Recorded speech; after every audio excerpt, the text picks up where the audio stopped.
오늘 하나님께서 우리에게 주시는 말씀 보겠습니다. 우리 갈라디아서 5장 22절에서 23절 말씀 한 목소리로 같이 봉독하도록 하겠습니다. 같이 봉독합니다. 시작. 오직 성령의 열매는 사랑과 희락과 화평과 오래 참음과 자비와 양성과 충성과 온유와 절제니 이 같은 것을 금지할 법이 없느니라.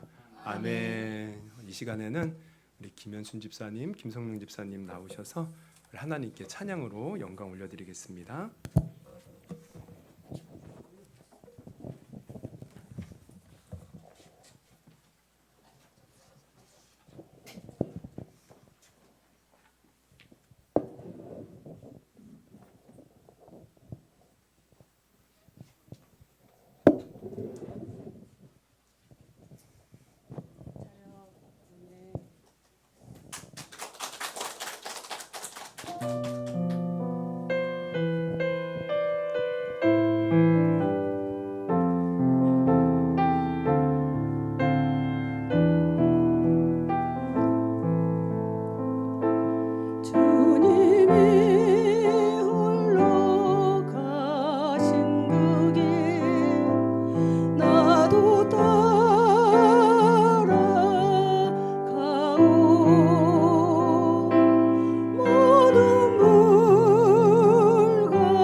바다 끝이라도 나는 괜찮소.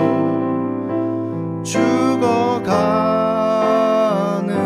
저들을 위해 나를 버리길 바라오. 아버지 나를 보내주오. 나는 달려가겠소.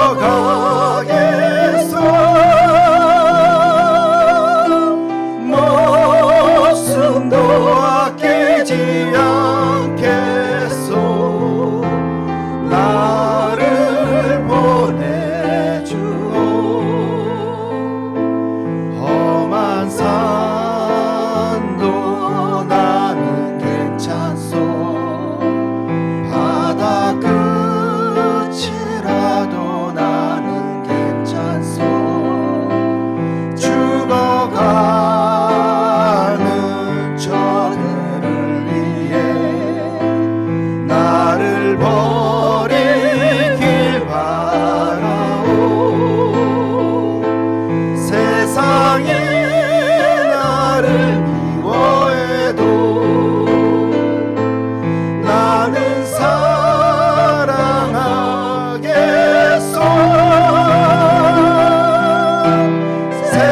세상을 구원할 십자가 나도 따라가오.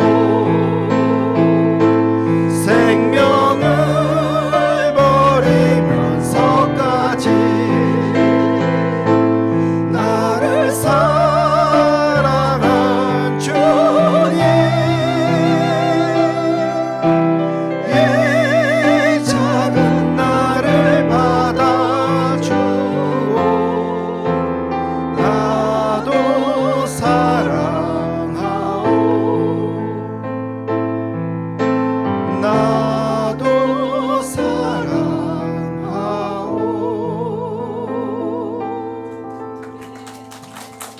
우리 김현수 집사님 하나님 하셔. 감사합니다. 오늘 우리가 이제 새해가 되고 둘째 주부터 우리 성령의 열매, 예수 안에서 열매 맺는 성도라는 제목으로 성령의 열매를 우리 하나씩 살펴봤는데요. 이제 오늘 마지막 절제라는 열매를 살펴볼 차례입니다. 우리 끝까지 잘 들으시고요.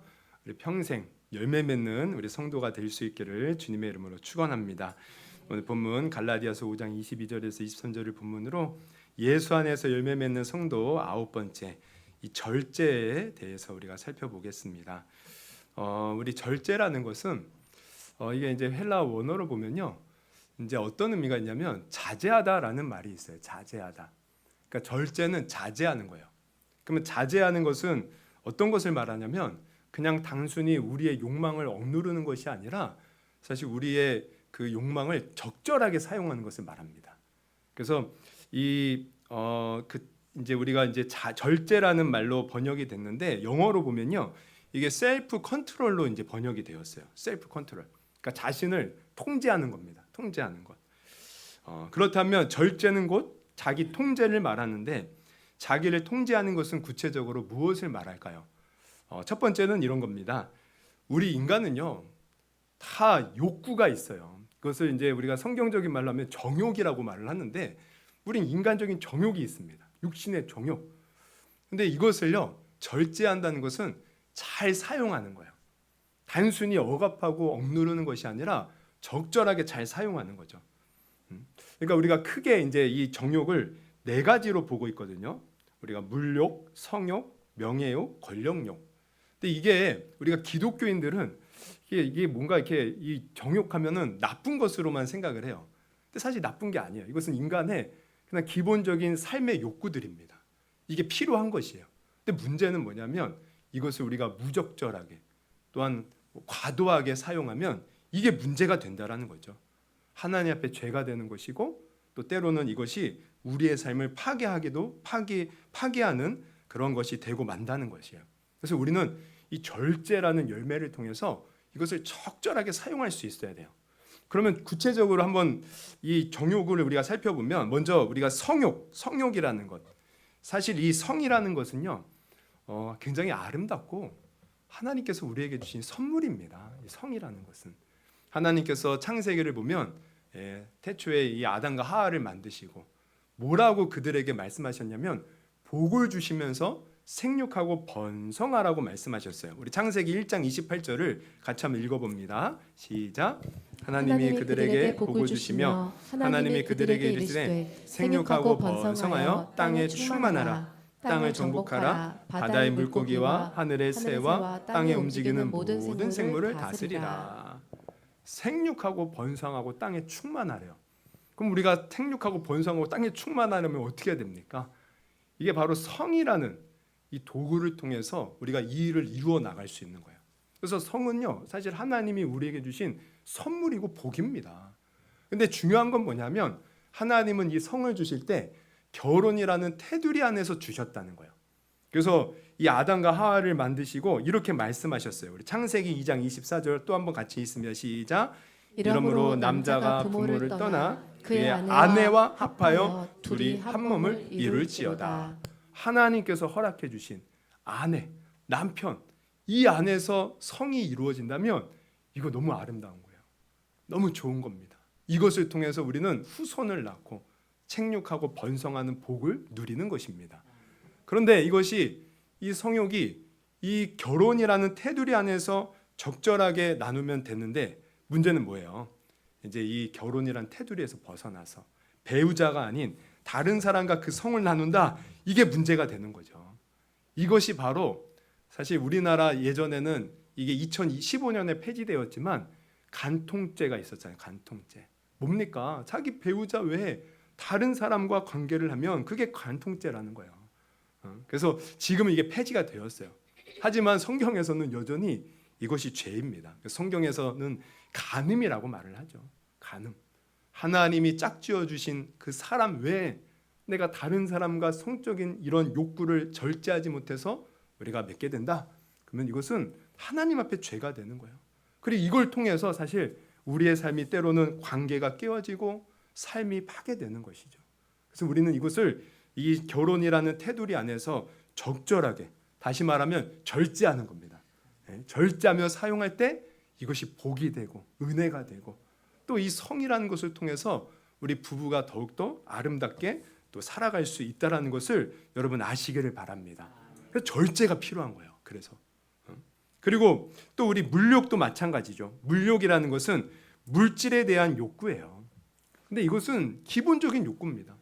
우리가 사실 세상에서 살아갈 때 필요한 물질들이 있어요. 그래서 예수님도 기도를 가르쳐 주실 때 일용할 양식을 주시옵고라고 구하라고 말씀하셨어요. 필요한 겁니다. 근데 문제는 뭐예요? 이것이 우리가 적절하게 절제를 하지 못하고 이 물욕에 막 사로잡혀서 과도하게 여기에 집착하면 그때 문제가 생기는 거예요. 그때 특히 오늘날에는 우리가 돈에 너무 집착을 하죠. 여러분 만몬주의라고 들어보셨어요? 만몬주의? 이 만몬주의라는 것은 돈을 숭배하는 거예요. 그렇다고 돈을 뭐 앞에 두고 막 절하고 경배하고 그런 말이 아니라 돈을요 정말 자기 생명보다 더 중요하게 여기는 거예요. 돈이 있어야 행복할 것 같고 돈이 있어야 잘 살 것 같고 돈이 있으면 뭔가 내가 뭐 대단한 사람이 된 것처럼 그래서 돈을 벌기 위해서 거기에 다 집착하는 거죠.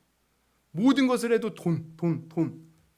제가 예전에 그 대전에서 사역할 때가 있었어요. 그때 우리 교회에 1학년짜리 아주 예쁜 여자애가 이렇게 이제 교회를 나왔었는데 근데 부모님은 교회를 안 다니셨거든요. 제가 그 여자한테 물어봤어요. 하루는 야 너 커서 뭐가 되고 싶냐? 이거 물어보지 말라는데 이거 별로 애들 좋아하는 질문이 아니라고 하는데 그때 이제 물어봤어요. 그랬더니 와 당돌하게 애가 저는 치과 의사가 되고 싶다는 거예요. 그래서 야 치과 의사 좋지. 그러면은 왜 되고 싶은데? 엄마가요 그러는데요. 치과 의사 되면 돈 많이 번대요. 돈 많이 번대요. 그러니까 우리가 이렇게 살아갈 때 보면 돈 벌기 위해서 모든 것이 돈에 초점이 되어 있는 거예요. 그래서 그 돈에 집착해서 돈이 없으면 마치 죽을 것 같이 여기고 그리고 더 많은 돈을 벌기 위해서 다른 사람을 짓밟는 거예요. 내 삶을 영위하는 것이 아니라 돈에 그냥 매여 사는 거예요. 여러분 이게 만몬주의입니다. 근데 이렇게 우리가 살다 보니 어떻게 돼요? 우리가 보잖아요. 돈에 매여서 돈을 쫓아 살다 여러분 정말 망하는 사람들을 우리가 얼마나 많이 봅니까? 불행에 빠지는 사람들을 얼마나 많이 봅니까? 여러분 우리가 분명히 알아야 될 것은 돈이 있다고 해서 우리의 인생, 우리의 생명이 보장되는 게 아니라는 거예요. 우리의 생명은 하나님께로부터 와서 하나님이 주시는 공기, 흙, 먹을 것을 먹고 하나님이 주시는 힘으로 우리는 오늘도 하루를 살고 있습니다. 그렇다면 사실 돈보다 중요한 것은 우리 하나님이죠. 그러니까 우리가 이 물욕, 정말 이 세상의 어떤 물질에 대한 욕구를요, 우리는 절제하고 무엇보다 하나님을 잘 섬기는 사람이 되어야 돼요. 그것이 내가 주님 안에서 복되고 행복하고 무엇보다 영원한 생명을 얻는 길인 것입니다. 그래서 절제가 필요한 거예요. 절제가. 여기에 우리가 지나치면 안 돼요. 명예욕이라는 것도 마찬가지입니다. 이 명예욕이라는 것은 뭐예요? 이것은 사실 우리가 다른 사람에게 인정받고 칭찬받고 하고 싶어하는 그런 욕구입니다. 근데 이것은 자연스러운 거예요. 우리 심리학자들도 인간의 기본 욕구 중에 바로 이 명예욕, 칭찬받고 인정받고 싶어하는 욕구가 있다는 거예요. 이게 나쁜 게 아닙니다. 근데 이것도 지나치면 문제가 되는 거죠. 지나치면 어떻게 돼요? 자꾸 다른 사람에게 인정받고 싶어하는 그 욕구, 다른 사람에게 인기를 구하는 욕구. 그래서 우리가 연예인들도 보면요, 이 명예욕에 너무 집착을 해. 그래서 인기를 너무 갈구하잖아요. 그럼 인기가 없고 있고에 따라서 그 삶이 막 바뀌는 거야. 너무 인기에 집착하면 인기가 없을 때 어떻게 해요? 그 공허함, 마음의 괴로움을 막 달래지 못해서 우리가 이제 해서는 안 될 마약에 손을 댄다든지 아니면 그 괴로움이 너무 크다 보니까 마치 자기 인생에 인기가 없으면 그렇다고 존재 가치가 떨어지는 게 아니거든요. 그 인기 때문에 내 존재가 왜 우리가 흔들리면 안 되는데 내가 인기 없다고 나는 무가치한 자라고 극단적인 선택을 하는 그런 사람도 있다는 거예요. 근데 이게요 우리가 신앙생활할 때도요 가만히 보면 굉장히 민감한 문제입니다. 여러분 우리는 하나님 말씀 따라 순종하며 살아야 돼요. 근데 이 방해되는 것 중에 하나가 뭐냐면 사람들의 시선이더라고요.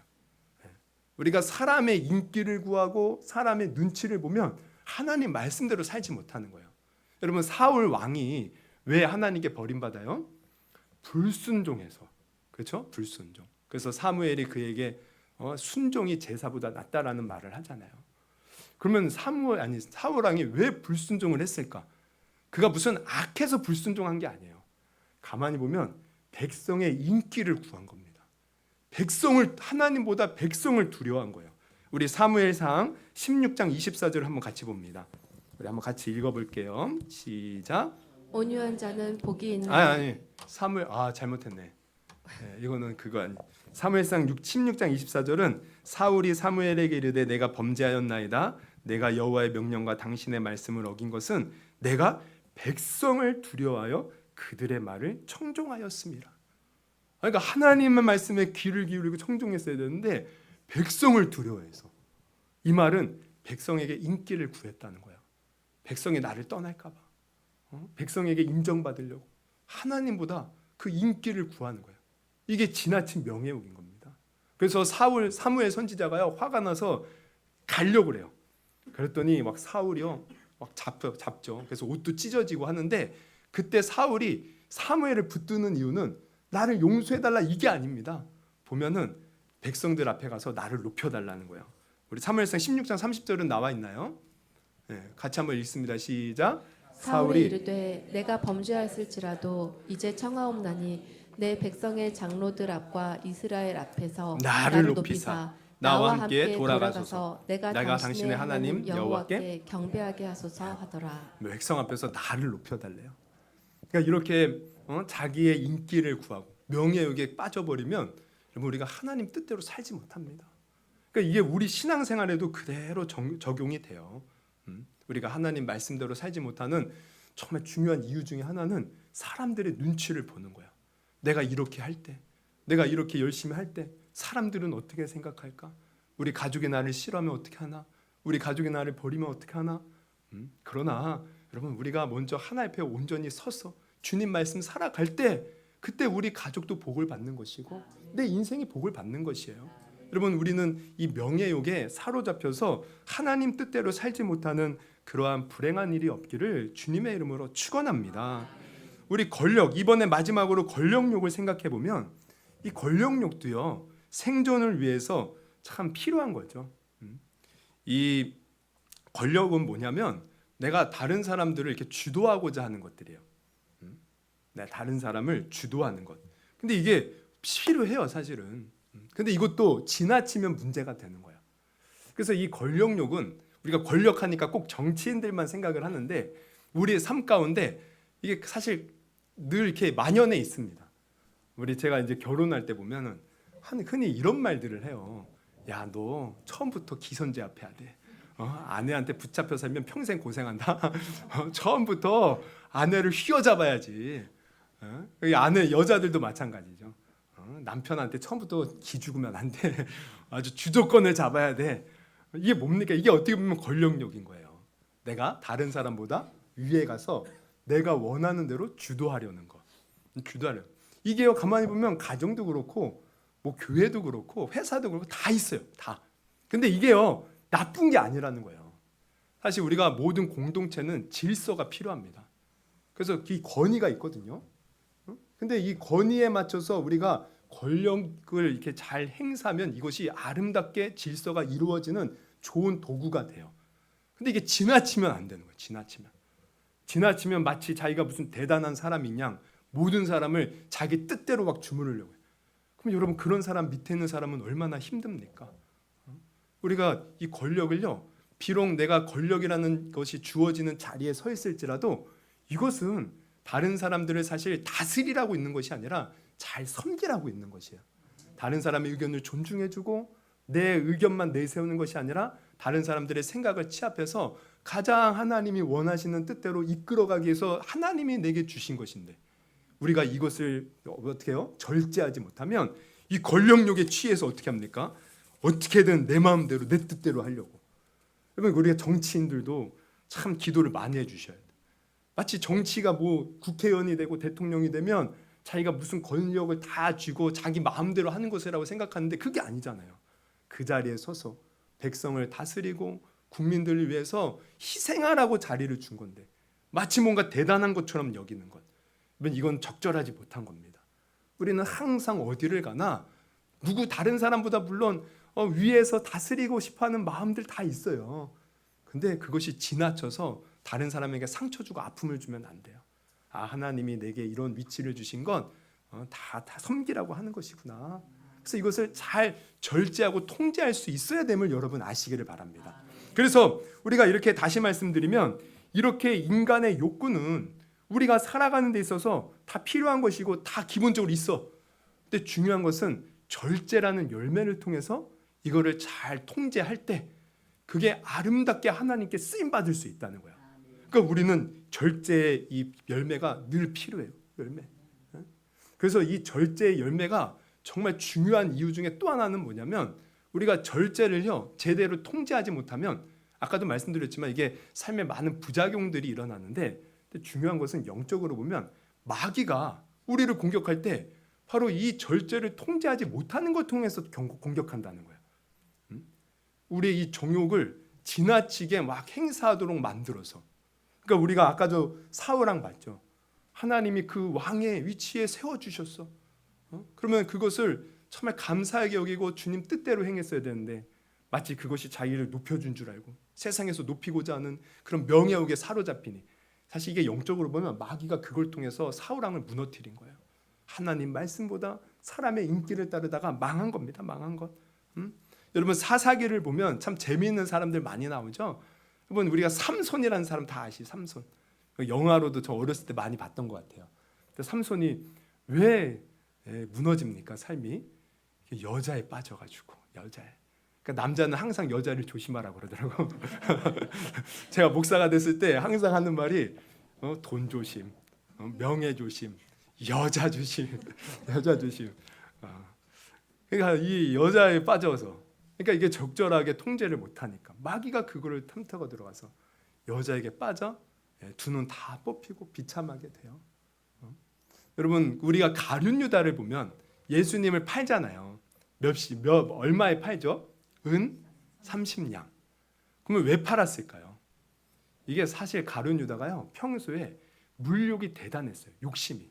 그래서 성경은 이렇게 기록합니다. 요한복음 12장 4절에서 6절 제자 중 하나로서 예수를 잡아줄 가룟 유다가 말하되 이 향유를 어찌하여 300데나리온에 팔아 가난한 자들에게 주지 아니하였느냐 하니 6절 같이 읽습니다. 시작. 이렇게 말하면 가난한 자들을 생각함이 생각함이 아니요 아니요 그는 도둑이라 동괴를 맞고 거기 넣는 것을 훔쳐가미러라.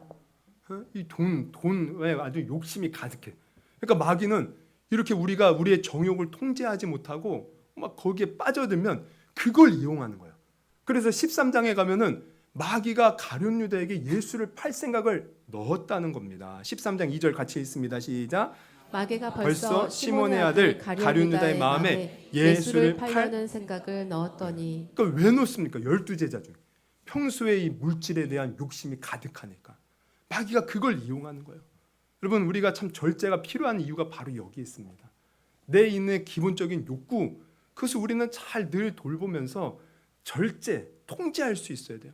내가 거기에 빠져버리면 마귀는 그 틈을 타고 들어와 우리에게 하나님 앞에 죄 짓는 생각을 주어서 우리로 하여금 망하는 길로 이끌어 간다는 것을 여러분 명심할 수 있기를 주님의 이름으로 축원합니다. 그래서 우리는 절제라는 열매를 맺어야 되는데 그럼 절제라는 열매를 맺기 위해서는 어떻게 해야 될까요? 여러분 방법이 없어요. 여러분 우리의 믿음의 어떤 본보기가 되시는 분이 누구십니까? 예수님. 우리는 그저 믿음의 주요 온전케 하시는 예수 그리스도를 바라볼 수밖에 없어요. 예수님이 가신 그 길을 우리는 걸어가면 되는 거예요. 그래서 우리가 예수님을 보면 예수님도 사실 마귀에게 시험을 받아요. 우리 마태복음 4장에 보면 세 가지 시험을 받는데 이것도 어떻게 보면 마귀가 예수님이 인간의 몸을 입고 오셨잖아요. 그 속에 있는 기본적인 욕구들을 어떻게 보면 건들면서 사실 시험을 빠지게 만드는 겁니다.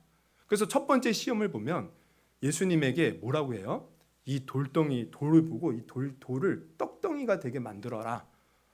그러면 이게 뭘 말해요? 사실 예수님은 그때 그 시점이 뭐냐면 40일 동안 광야에서 아무것도 드시지 않고 금식하던 시. 그러면 얼마나 굶주렸겠습니까? 여러분 우리가 하루라도 한번 먹지 말아 보십시오. 그냥 별의별 생각 막 먹을 것이 막 공중에서 떠다닐 거예요. 막 통닭이 막 날아다니고 막 치킨이 막 여러분 예전에 어떤 목사님이 그런 얘기 들었어요. 기도원에서 40일 금식 기도를 하고 그리고 이제 내려오는데 그 기도원 산 밑에 포장마차가 줄지어 있는 거야. 근데 지나가다가 이 통닭을 보고 그 먹고 싶은 마음을 참지 못하고 그걸 먹었다가 위경련이 일어서 즉사했다는 겁니다. 여러분, 그러니까 이게 우리가 사실 이렇게 굶주리면요, 우리 욕구는요 막 더 일어나요. 막 왜? 이게 사실 생존 본능입니다. 살고자 살고자. 그러니까 마귀는 이걸 틈탄 거예요. 그래서 이 돌덩이를 떡덩이가 되게 해봐라. 근데 이게 사실은요, 이 욕구를 자극해서 뭘 시험에 빠뜨리게 한 거냐면 너가 그저 욕구대로 살라는 거예요. 하나님 말씀이 아니라. 예수님은 지금 하나님의 말씀을 이루려고 이 세상에 왔잖아요. 근데 그거 하지 말고 그저 네가 원하는 대로 살라는 거예요. 그때 예수님이 어떻게 하셔요? 뭐라고 말씀하시고 붙이시죠? 이게 중요합니다. 우리 마태복음 4장 4절을 같이 한번 읽어볼게요. 시작.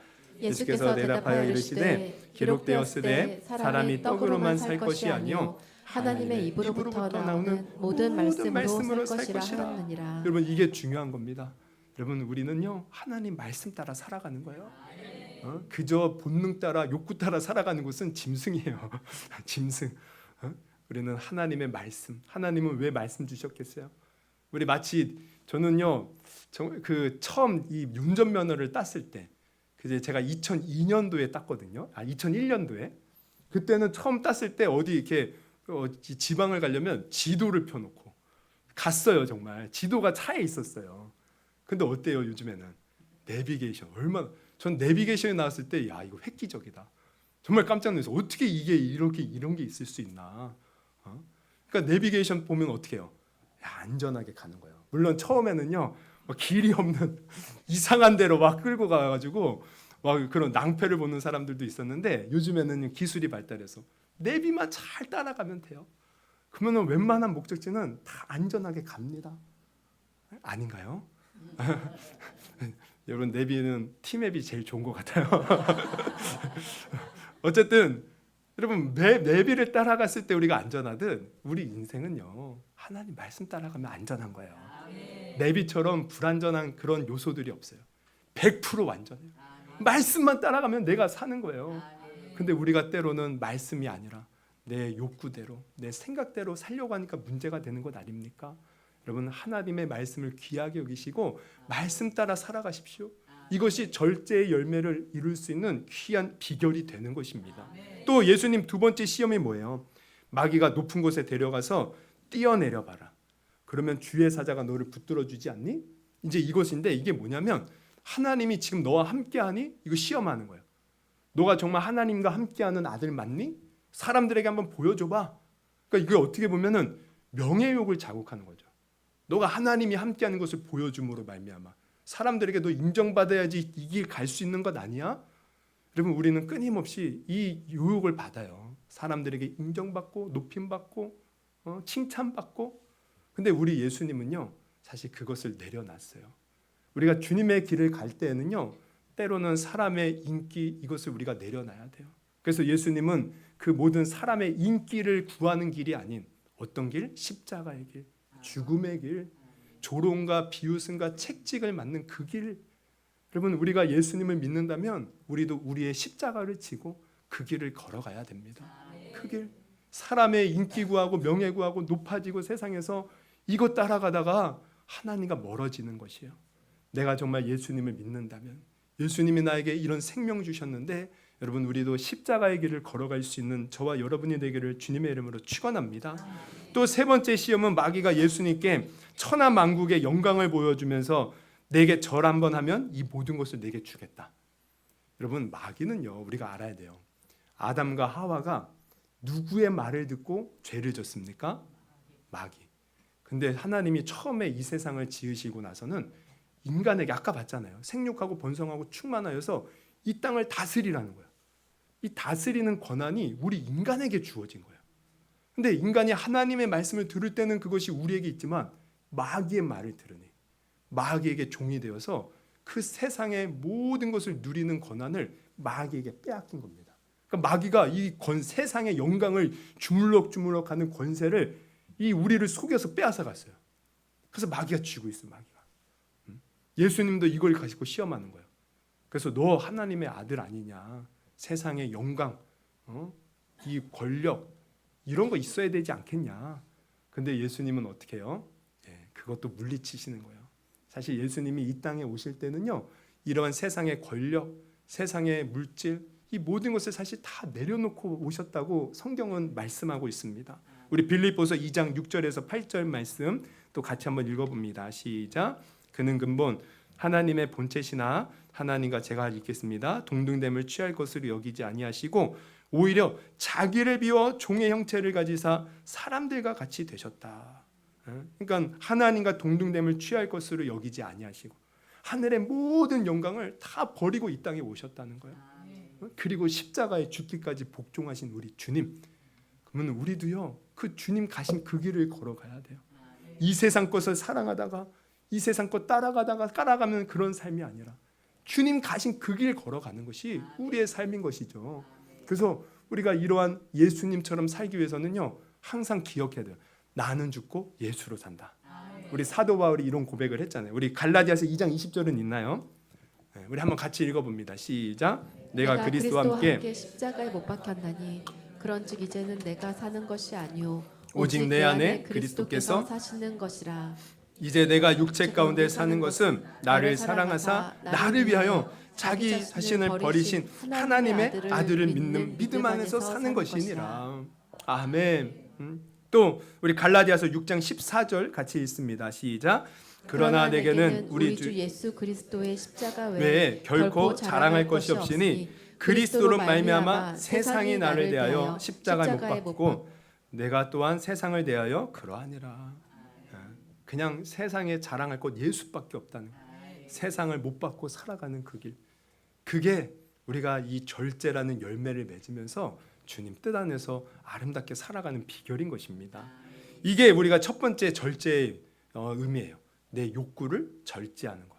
두 번째는 또 어떤 의미가 있냐면 이게 좀 넓은 의미에서 보면 이제는 우리 인생을요 통제하고 적절하게 사용하는 겁니다. 우리 쉽게 말하면 천국에 들어가 하나님이 주시는 상급과 면류관을 얻기 위해서 내 삶을요 절제하는 거예요. 우리 한번 말씀 한 구절 봅니다. 고린도 전서 9장 25절. 우리 한번 같이 읽어볼게요. 시작. 이기기를 다투는 자마다 모든 일에 절제하나니 그들은 썩을 승리자의 관을 얻고자 하되 우리는 썩지 아니할 것을 얻고자 하느라. 여기 보면은 이기기를 다투는 자마다 모든 일에 절제한다. 여러분 우리가 운동 이제 올림픽이나 뭐 아시안 게임 보면은 메달 따는 사람들 대단하잖아요. 우리도 같이 막 희열을 느끼면서 이야 우리나라 금메달 땄다고 막 좋아하는데 그 메달 딴 사람들을 보면 그들이요 쉽게 메달 딴 게 아니에요. 막 이렇게 다큐멘터리나 뭐 나중에 이제 그 비하인드 얘기를 들어보면 얼마나 많은 땀을 흘리고 고생을 했는지 몰라요. 다른 사람들 다 쉴 때 운동하는 거예요. 다른 사람 좋은 곳 놀러 가고 막 먹고 놀러 갈 때 그 메달 따기 위해서 자기의 삶을 통제하고 거기에 매진을 하는 거예요. 얼마나 그 큰 피나는 노력이 있었는지 몰라요. 그래서 메달을 딴 건 아닙니까? 그러니까 우리도 이처럼 살아야 된다는 거예요. 이 세상에 썩어질 영광을 위해서도 이렇게 사는데 우리가 하나님의 그 면류관과 하늘의 영광을 얻기 위해서 내 삶을 절제하고 통제하지 아니하겠느냐. 이게 지금 25절의 의미인 것입니다. 그래서 26절에 보면 사도 바울은 이렇게 고백을 해요. 우리 같이 한번 또 읽어봅니다. 시작. 그러므로 나는 다른 부하기를 향방 없는 것 같이 아니하고 싸우기를 허공을 것 같이 아니하며 내가 내 몸을 쳐 복종하게 함은 내가 남에게 전파한 후에 자신이 도리어 버림을 당할까 두려워함이로다. 그러니까 이 말은 뭐냐면 내가 하나님이 주시는 상급과 면류관을 위해서 내 자신의 몸을 쳐서 복종한다는 거야. 그저 내가 원하는 대로 살지 않는다는 거야. 여러분 세상에서도 메달을 땄기 위해서 그렇게 절제하는데 여러분 우리가 주님의 영광을 위해서 살아감에 있어서 그저 내가 하고 싶은 거 다 하고 먹고 싶은 거 다 먹고 놀러 가고 싶은 거 다 먹고 다 놀고 그럼 그렇게 우리가 살아서는 안 된다는 거야. 절제할 수 있어야 돼요. 주님도 우리를 위하여 십자가에서 자기의 모든 것을 내려놓았는데 우리가 주님을 위해서 살아간다면 우리는 당연히 나를 절제하고 나를 쳐서 주님 앞에 내려놓을 수 있어야 된다는 겁니다. 그럴 때 우리의 삶이요 하나님 안에서 아름다워져요. 정말 우리 안에 찬란한 영광이 기다립니다. 하늘의 상급과 면류관 이것은 영원한 거예요. 이 세상의 것은 언젠간 다 사라지지만 주님이 주시는 것은 영원한 거예요. 어떻게 영원한 것과 비교할 수 있습니까? 그 찬란한 영원. 우리가 지혜 있는 사람이 되어서 이것을 위해서 내 삶을 통제하고 절제할 수 있는 저와 여러분이 될 수 있기를 주님의 이름으로 축원합니다. 할렐루야. 여러분 이렇게 우리가 9주에 걸쳐서 예수 안에서 열매 맺는 그런 성도라는 제목으로 우리가 이제 이 성령의 9가지 열매를 살펴봤습니다. 예, 다시 말씀드리지만 우리 성도는요 예수 그리스도의 십자가의 공로를 믿고 하나님의 은혜로 구원받은 자들이에요. 예수님이 하늘 영광 버리시고 이 땅에 오셔서 십자가에 죽으신 그 은혜, 여러분 그 은혜 아시죠? 제가 아마 처음 그 말씀드릴 때 한번 예화를 들었던 것 같은데 은혜 갚은 까치, 선비가 자기 새끼들 구렁이에 이렇게 이제 까치 새끼가 죽어가는 것을 구해주잖아요. 그랬더니 그 구렁이 부인이 아주 그냥 유혹을 해서 유혹을 한 것보다 이제 그 초가집에 이렇게 온 선비를 이렇게 밤에 감싸갖고 내가 너를 복수를 하겠다. 그런데 어떻게 해요? 선비가 제발 살려달라고, 내가 일부러 그런 게 아니라고. 그랬더니 이 구렁이가요, 그러면 좋다, 저기 산 너머에 절 하나가 있는데 거기에서 종이 울리면 내가 너 살려주겠다. 근데요 새벽녘에 정말 종이 울린 거예요. 땡 땡. 몇 번 울렸습니까? 저 항상 헷갈리는데 3번 울렸어요. 3번이 땡땡땡. 그러니까 구렁이가 으아 이거 어떻게 된 거야 하면서 이제 가죠. 그 약속은 잘 지켜요. 여러분 구렁이도 약속을 지키는데 우리도 약속을 잘 지켜야 됩니다.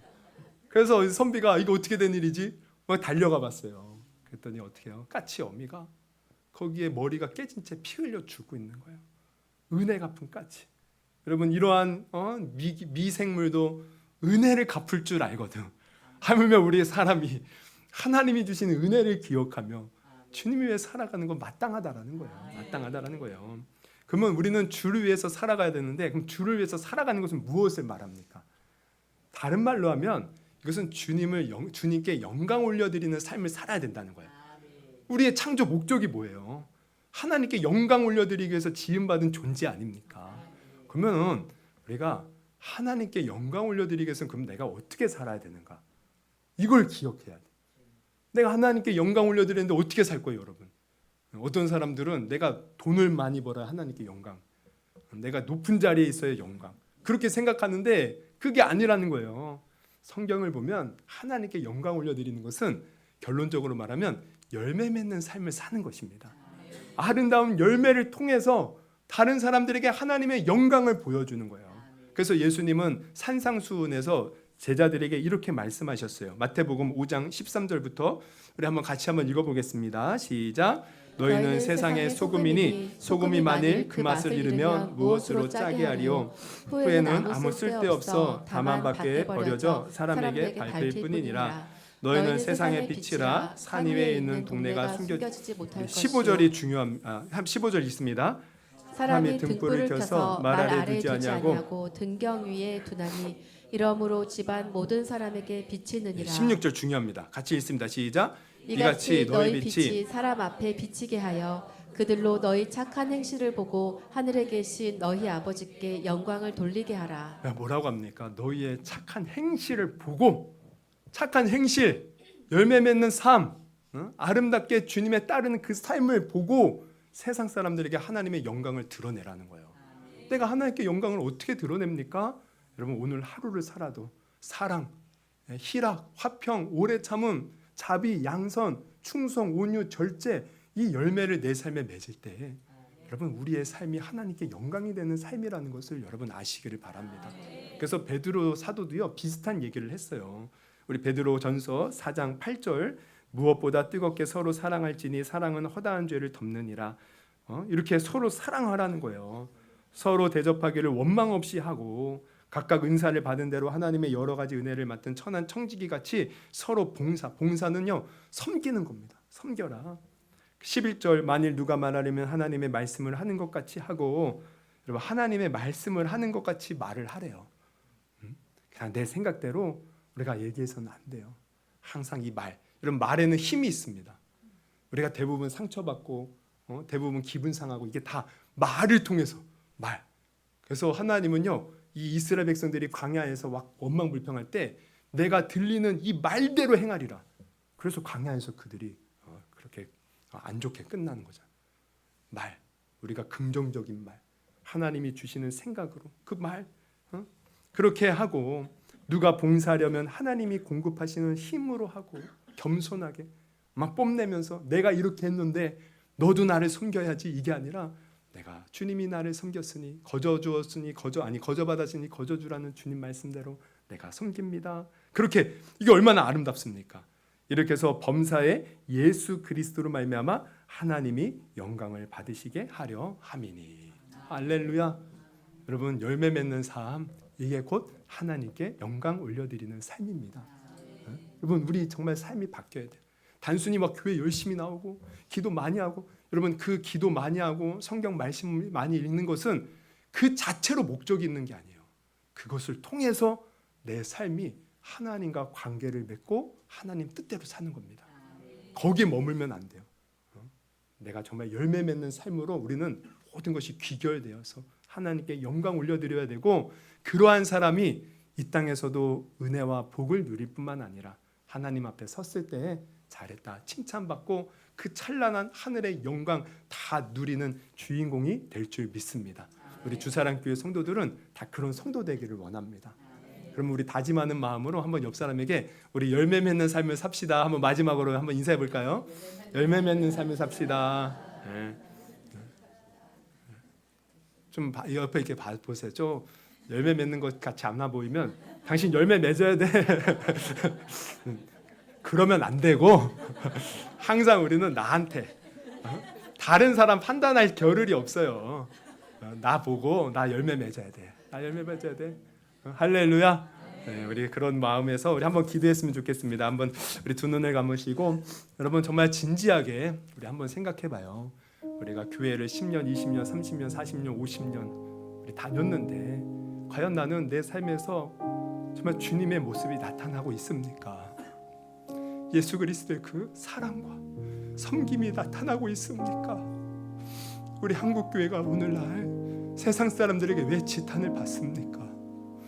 교회에서는 뭔가 열심히 하는데 삶에서 열매가 없어서 그런 것은 아닙니까? 우리 정말 이 말씀이 가벼운 말씀이 아니에요. 정말 우리는 이 말씀에 이 표대를 삼고 예수님께서 보여주신 그 길 우리가 걸어가야 되는데, 그게 바로 열매 맺는 삶입니다. 하나님, 내게 사랑의 열매를 주옵소서. 내게 섬김의 열매를 주옵소서. 내게 정말 원수까지라도 용서할 수 있는 마음을 주시옵소서. 그저 내 욕구대로 사는 것이 아니라 내 삶을 주님 뜻대로 절제하면서 내 삶을 주님께 드리는 아름다운 인생이 되게 하여 주옵소서. 우리 그렇게 한번 다른 사람 생각하지 마시고 정말 내 자신을 돌아보면서 열매 맺는 삶으로 하나님께 영광이 되는 내가 되게 해달라고 우리 한번 주여 세 번 부르시고 뜨겁게 한번 우리 기도했으면 좋겠습니다. 우리 짧게라도 우리 한번 뜨겁게 한번 기도합니다. 주여.